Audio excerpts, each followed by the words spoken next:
Cette animation démontre la technique chirurgicale de la mini-laparotomie sous anesthésie locale pour la ligature des trompes.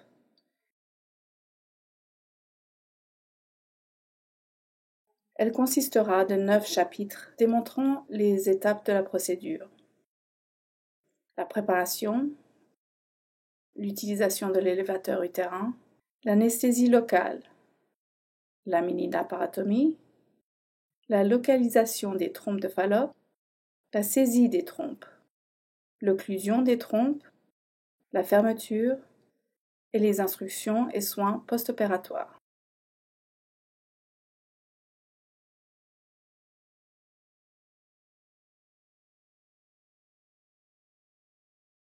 Avant de commencer la procédure, rassurez-vous que la cliente a lavé son abdomen et ses parties génitales, sa vessie est vide et sa fiche de consentement est bien signée.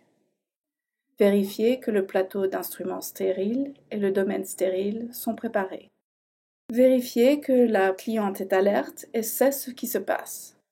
Continuez à converser avec elle à chaque étape pendant la démarche.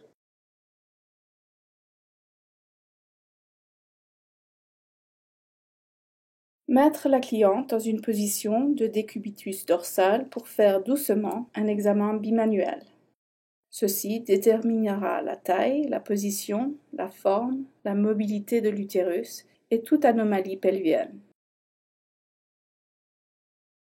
Insérez un spéculum et badigeonnez le vagin et le col de l'utérus 2 fois avec une solution iodée.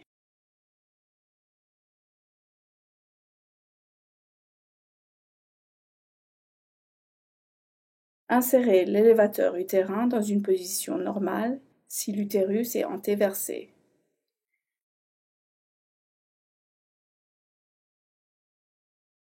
Si l'utérus est rétroversé, ce qui est moins fréquent, renversez l'élévateur utérin et insérez-le dans l'axe postérieur.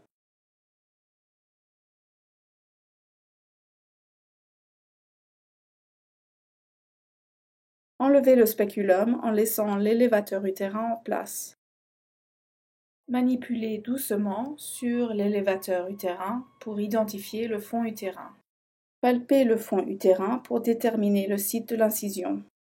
Choisir un emplacement médian pour l'incision à 1 cm en dessous du fond utérin ou à 3 cm au-dessus de la symphyse pubienne. Enlevez les gants et ramenez les jambes de la cliente en position normale.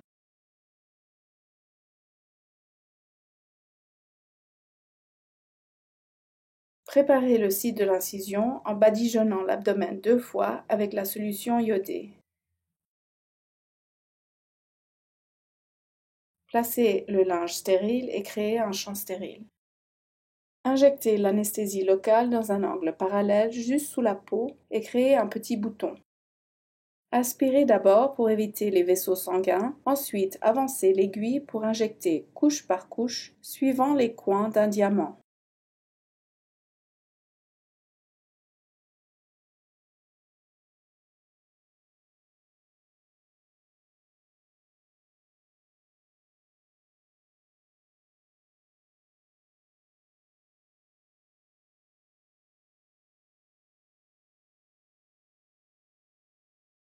Répétez la procédure avec les coins du diamant, mais avec l'aiguille à un angle 45 degrés.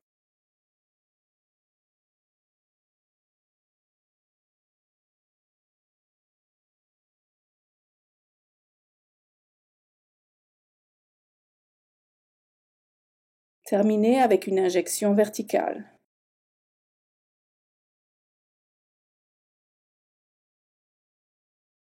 Massez la peau et vérifiez la sensibilité de la peau de la cliente avec une pince.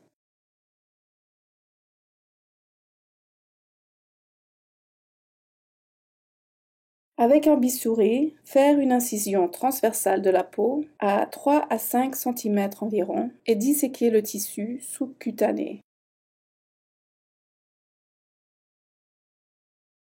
Incisez le fascia transversalement. Créez une ouverture au milieu et séparez les muscles abdominaux avec les rétracteurs.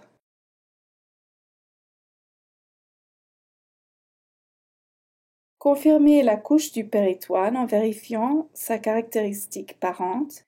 Dégagez tout intestin et ensuite créez un vide dans le péritoine. Agrandir l'ouverture dans le péritoine et replacer les rétracteurs.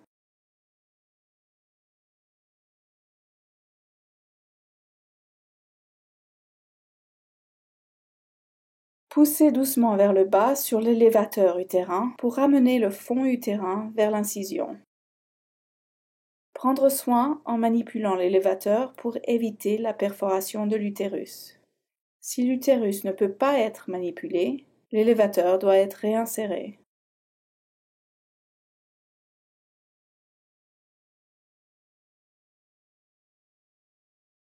Faire tourner l'élévateur utérin tout au long de son axe pour amener la corne droite ou gauche de l'utérus et la trompe de Fallope sous le site de l'incision.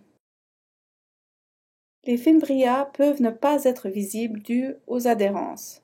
Recherchez les structures anatomiques voisines pour l'orientation spatiale et confirmez que vous avez bien la trompe de Fallope.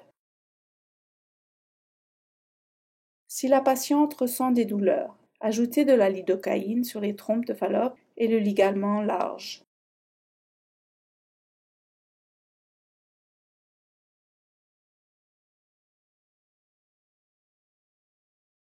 Utilisez doucement le crochet tubaire pour amener en vue la trompe de Fallope.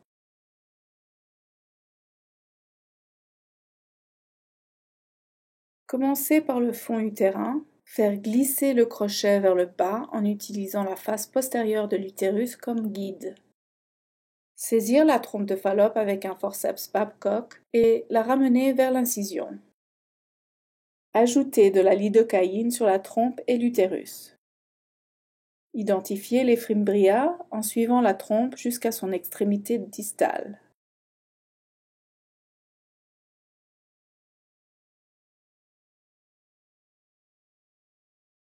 Créez une boucle de 2 cm au milieu de la trompe de Fallope et liez-la avec une suture résorbable.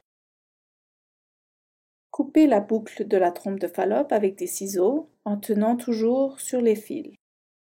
Assurez l'hémostasie et coupez la ligature en laissant 1 cm. Retournez le moignon dans la cavité abdominale. Répétez la procédure sur l'autre trompe de Fallope.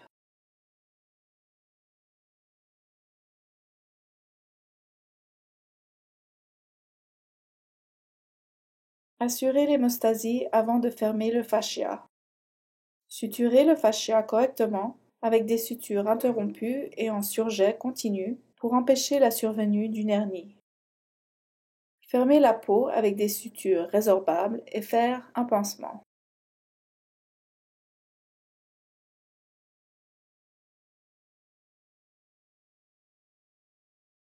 Enlevez l'élévateur utérin et vérifiez qu'il n'y a pas de saignement vaginal. Éliminez les matériels infectieux, les gants, et décontaminez les instruments. Amenez la cliente dans la zone d'observation. Observez la cliente selon le protocole et surveillez ses signes vitaux pendant 1 à 2 heures avant de la renvoyer chez elle. Remplir le formulaire de la patiente, donner des instructions verbales et écrites à la cliente et planifier un rendez-vous de suivi.